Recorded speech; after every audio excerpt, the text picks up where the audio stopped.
অস্তিত্ব নাই, খালি মেলছে কি বলে অতাবাত্তাল ইলাইহি তাবতিলা, মেলার মতো মেলো, ওরা মেলছে মেলার মতো। এক কপাল পরা। এই তাম দুনিয়া সমস্ত নেতা নেত্রী, সমস্ত দল একত্রিত হইয়া আমার মালিকের নেয়ামত এক ফোঁটা রক্ত তৈরি করতে পারে? এই নেয়ামত রক্ত কার? কার? এক টুকরা গোস্ত কার?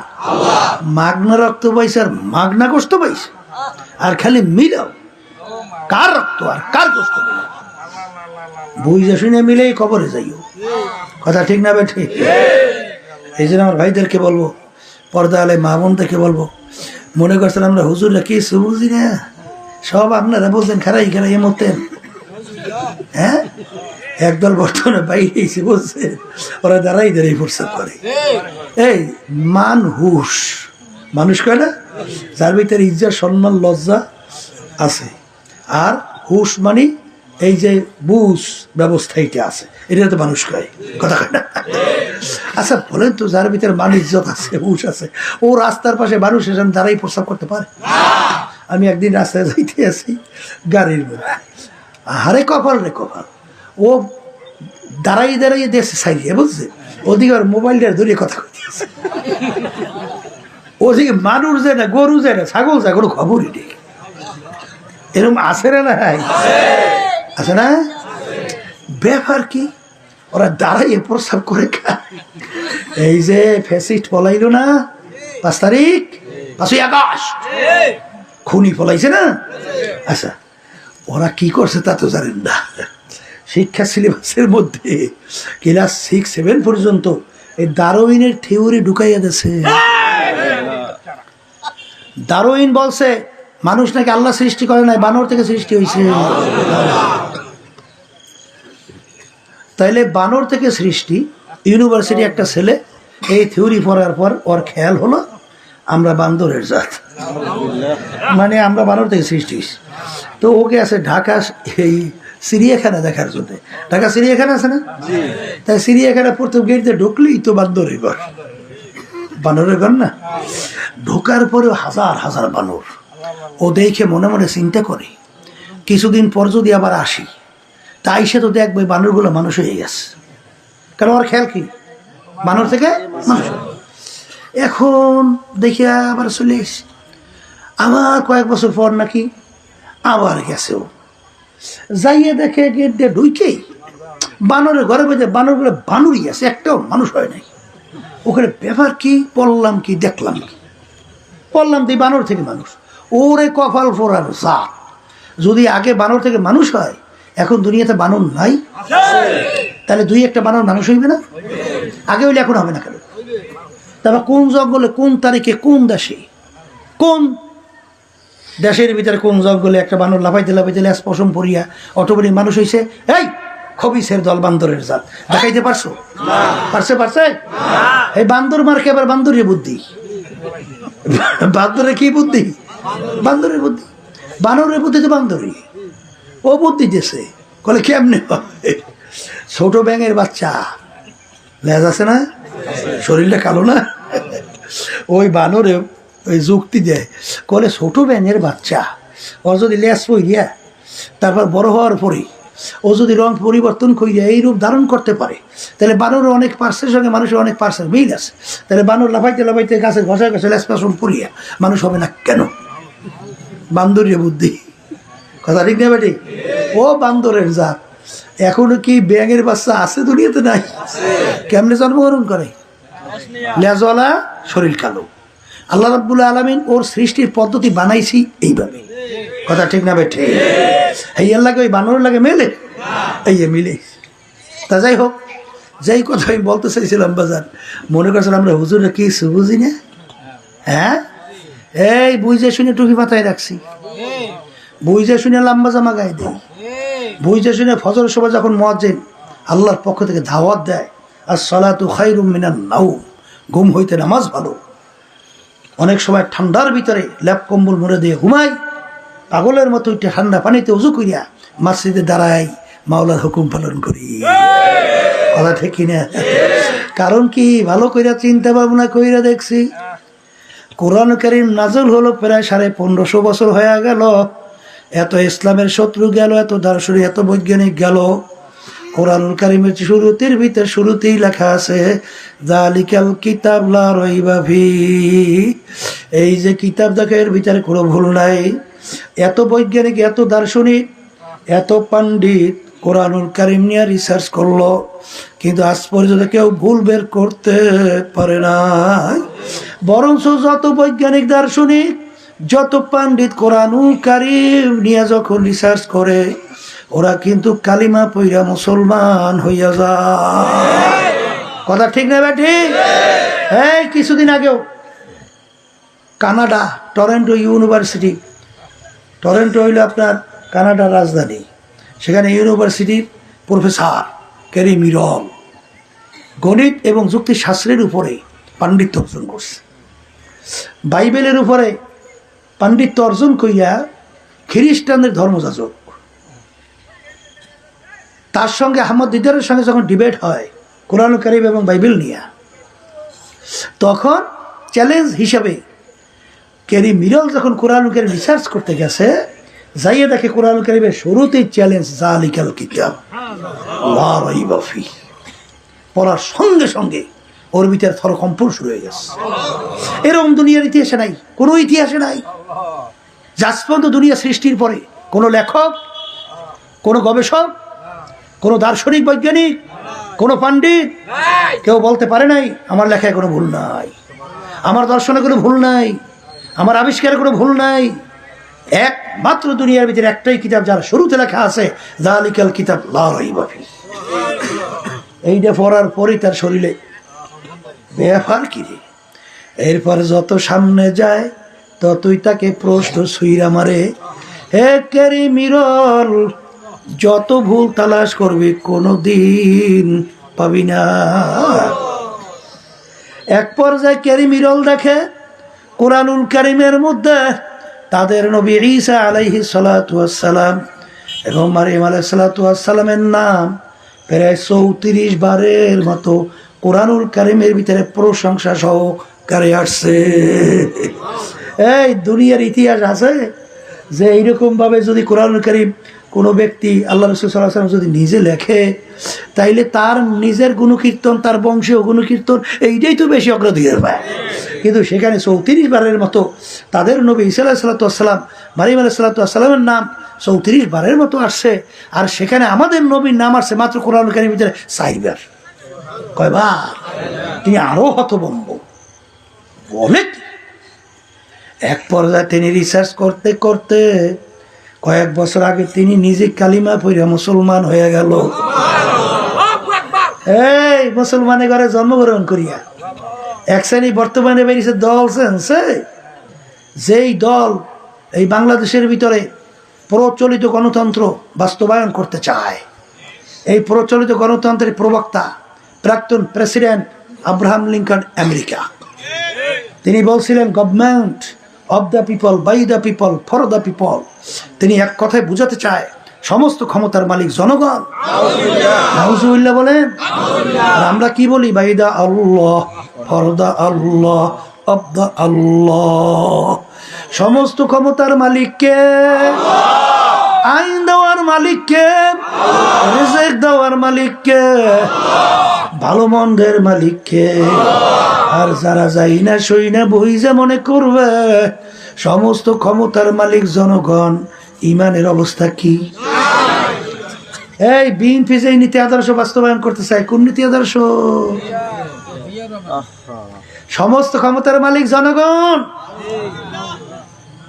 আওয়ামী লীগ যে নীতি আদর্শ বাস্তবায়ন করতে চায়, কোন নীতি? আসতে কয়, হ্যাঁ। এই জন্য আর বাসন্তরকে বলবো, পর্দা হলে মা বোনরা যারা শুনতেছে, বুঝে শূন্য সামনে পা বাড়াইও। কবর রেখে তো কোনো দলাদলি নেই, আর বংশের গরম নেই, টাকার গরম নাই। তবে কথা আছে, যাই না শুই না বুঝা এক শ্রেণী বর্তমানে ক্ষমতার জন্যে, সম্মানের জন্যে, অর্থের জন্যে বিভিন্ন কায়দায় কায়দায় এরা বিভিন্ন কায়দায় জড়াইয়া থাইকা বিভিন্ন ফতুয়া মতুয়া হতো দেয়, তাই না? কি জন্য কান্দে? এই জন্য আল্লাহ রাসূল সাল্লাল্লাহু আলাইহি ওয়াসাল্লাম বলছেন, হুব্বুদ দুনিয়া রাসু কুল্লি খতিয়াতিন, সমস্ত গুনার মূলই হলো এই দুনিয়ার মোহ।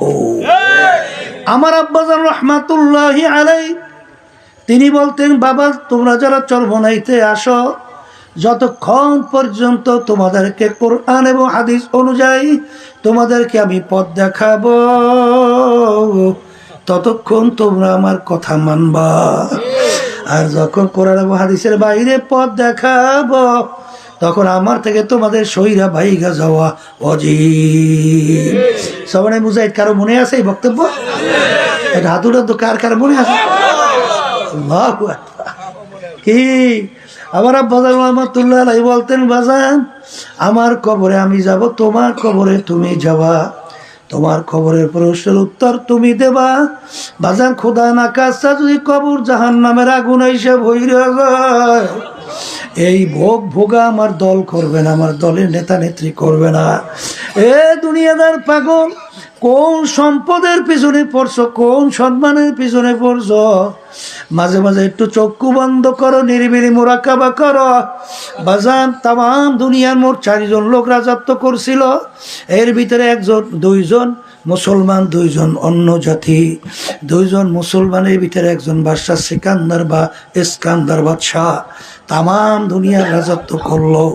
তাম দুনিয়ার বাদশাহী কইরা ইন্তেকালের আগে ওসিয়াত করলো, আমার মৌত হওয়ার পরে, আমার ইন্তেকালের পরে আমাকে গোসল করাইয়া, কাপড় পরাইয়া, খাটের ভিতরে উঠাইয়া, হাত ধরে একটু বাহিরে রেখে শহরটাকে ঘুরাইয়া, এরপর আমাকে কবরের ভিতরে দাফন কইর। তিনি দুনিয়ার থেকে বিদায় নিয়া যখন চলে গেল, কাপড় পরাইয়া, খাটের ভিতরে উঠাইয়া, হাত ধুইরা বাহিরে রেখে শহর ঘুরায়। যারা বোঝে না তারা বলে, দেখছ আজীবন বাদশা আমাদের থেকে খাজনা এবং ট্যাক্স নিল, এখন মরার পরেও কেমন হাত পাইতে আছে, মনে হয় খাজনা এবং ট্যাক্স চায়।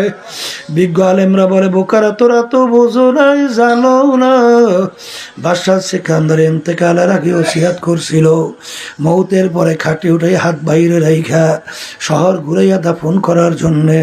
তিনি তামাম দুনিয়ার মানুষকে বুঝাতে চায়, ও তামাম দুনিয়ার মানুষেরা, আমি বাদশাহ সিকান্দারের মতো এত বড় বাদশাহ দ্বিতীয় মনে আর কেউ হইতে পারবি না।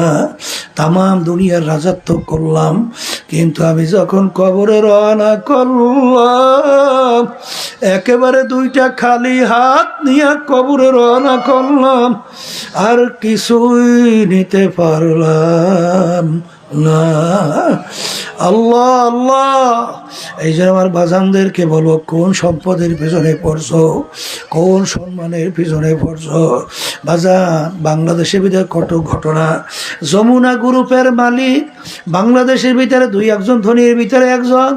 করোনা ভাইরাসের সময় যখন করোনা আক্রান্ত হয়ে গেল, বাজান যখন শ্বাস টানতে ছাড়তে পারে না, তখন ডাক্তারকে ডাক দিয়ে বলে, ডাক্তার তুমি যদি আমার শ্বাস টানা ছাড়ার ব্যবস্থা করতে পারো, তুমি কাগজ কলম নিয়ে আসো, সমস্ত সম্পদ তোমাকে লিখে দেব। কিন্তু কই, শ্বাস টানা ছাড়ার ব্যবস্থা কিন্তু আর করতে পারে নাই। এ কবরের যাত্রীরা, বাংলাদেশের ভিতরে এক বড় ধনী ব্যাংকার মারা যাওয়ার পরে ওর লাশ নিয়ে গাড়ির গ্যারেজের ভিতরে ফেলাইয়া রাখছে। ওর 2 ছেলে বাপের দাফন কাফনের ব্যবস্থা না কইরা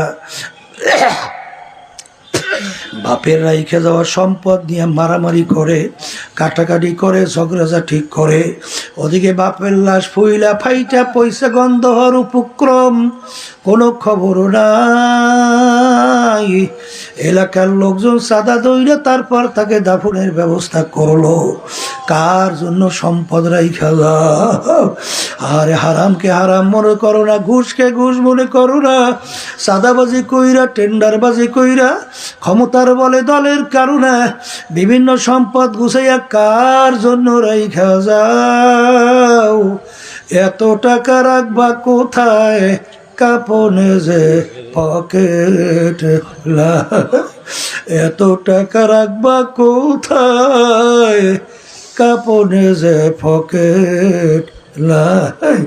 এই জন্য আমার বাজানদেরকে বলবো, পর্দালে মা বোনদেরকে বলবো, আমিনু কামা আমানান নাস, তোমরা ঈমান আনো সাহাবায়ে কেরাম যেভাবে ঈমান আনছিল। বাজান সাহাবায়ে কেরামের ইতিহাস পড়িয়া দেখেন, ওমর ফারুক রাদিয়াল্লাহু তাআলা আনহু অর্ধেক দুনিয়ার রাজত্ব করার পরেও মাওলার ভয়, মাওলার আযাব ও গজবের ভয়, জাহান্নামের ভয়, কানতে কানতে গালের ভিতরে দুইটা দাগ পইরা গেছিল। লোকেরা বলে আমির, কালো দাগ ভালো দেখা যায় না, ঔষধ লাগান ভালো হবে। তিনি বলে আমার সাথীরা, আমার মালিক যখন জিজ্ঞাসা করবে, ওমর কি আমল আমার কাছে নিয়ে আসছো, আমি চিন্তা করে দেখছি আমলের ত্রুটি কোনো শেষ নাই।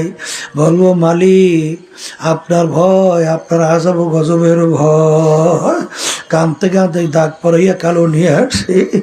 আল্লাহ হাবিব সাল্লাল্লাহু আলাইহি ওয়াসাল্লাম হাদিসের ভিতরে আসছে এমন ভাবে কাঁদতেন, অনেক সময় কান্নাহু তল্লু, মনে হয় যেন হালকা বৃষ্টি পড়তেছে।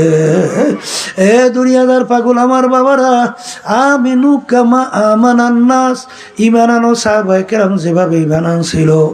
আবু বকর সিদ্দিক রাদিয়াল্লাহু তাআলা আনহু বাজান বড় ধনী মাপের লোক ছিল, আর 40,000 স্বর্ণ মুদ্রা প্রায় আল্লাহর রাস্তায় গোপনে দান করছিল। 40,000 স্বর্ণ মুদ্রা প্রকাশ্যে আল্লাহর রাস্তায় দান করছিল।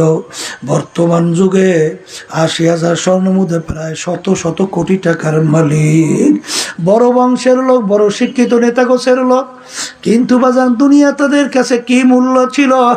একদিন আল্লাহ রাসূল সাল্লাল্লাহু আলাইহি ওয়াসাল্লামের সামনে সালার শট গায়ে সালার শট পইরা বইসা আছে। সালার শট ছিঁড়ে গেছে, জোড়া দেওয়ার মতো সালার শট কেনার মতো পয়সা নাই। এই অবস্থা আমার মালিকের কাছে বড় পছন্দ হয়ে গেল। আমার মালিক বলে, জিবরাইল যাও, আমার হাবিবকে যাইয়া বলো আমি আবু বকরের কাছে সালাম পাঠাইলাম। আর আবু বকরের কাছে জিজ্ঞাসা করতে বইল।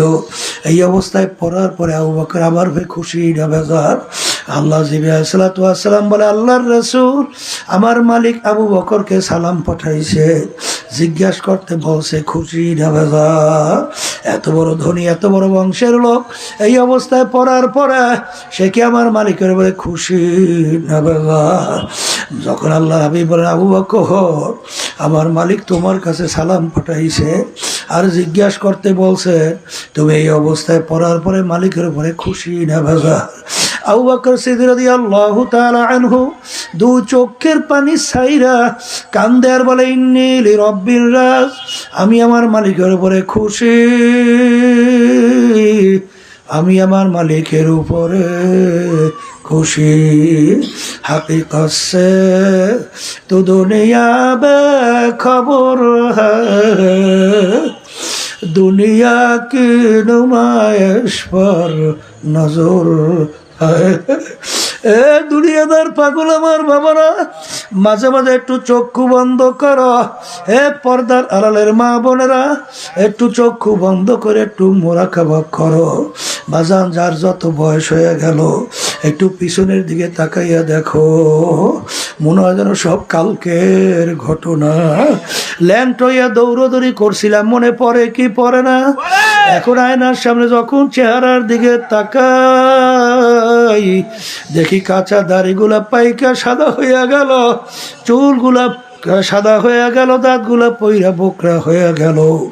আরে আরে এখন ছেলের বাচ্চার দাদা হয়ে গেল, মেয়ের বাচ্চার নানা হয়ে গেল। কোথার থেকে দিন গেল, রাত্র গেল, বছর গেল। আরে আল্লাহ রাব্বুল আলামিন কিয়ামতের ময়দানে কোরআনুল কারীমের ভিতরে আল্লাহ রাব্বুল আলামিন বলেন, কিয়ামতের ময়দান একজন আরেকজনকে জিজ্ঞাসা করবেন, ভাই কামলা বিসনা, আমরা দুনিয়ার ভিতরে কতদিন ছিলাম? একজনে উত্তর দেবে, লাবিসনা ইয়াওমান আও বা'যা ইয়াওম, একদিন অথবা একদিনের কিছু অংশ দুনিয়ার মধ্যে ছিলাম। আর একজনে বলবে, না না না, আরে যারা হিসাব রাখছে তারাই বলতে পারবে, কিন্তু আমার তো মনে হয় ফাস আলিল আদিন, যারা হিসাব রাখছে তারাই বলতে পারবে।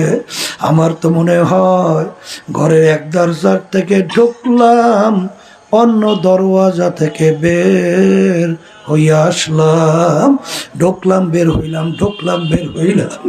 এই তো মনে হয় আমার কাছে দুনিয়ার জিন্দেগি।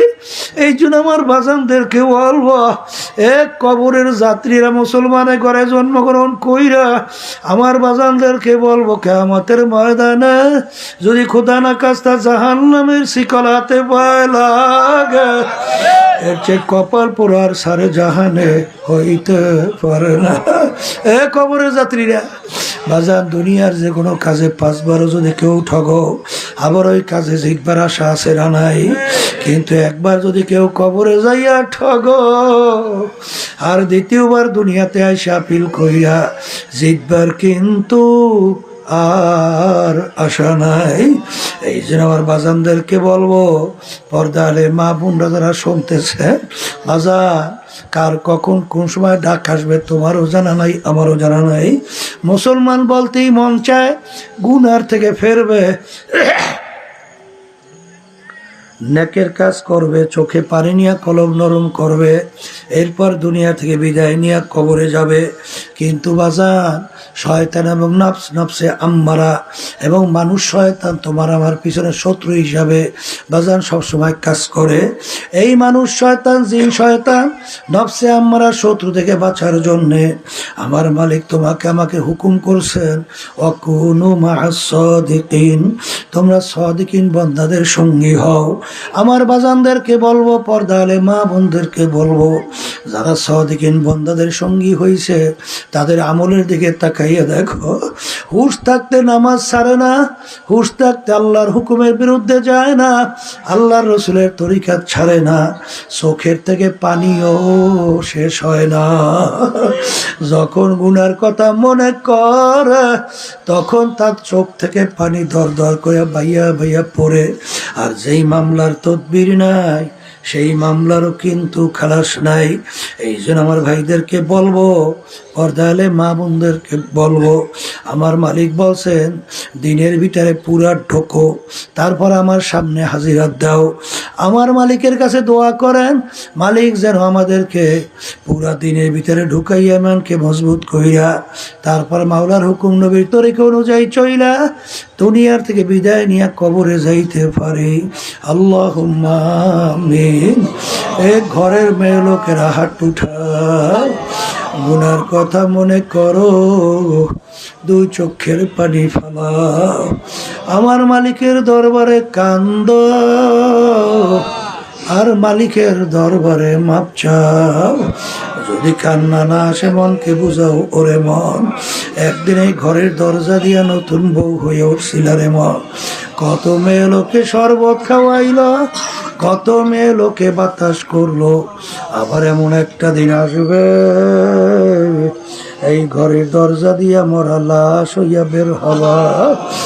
ছেলে কানবে মামা করে, মেয়ে কানবে মামা করে, জগৎ তো আর দিবানা। এ আল্লাহ, এ আল্লাহ, এই মাঠের দিকে চাইয়া দেখে আপনার বান্দারা কিভাবে কান্দে। আল্লাহ আমাদের ছেলেও মরে নাই, মেয়েও মরে নাই, গুনাহ করে বসছি রে,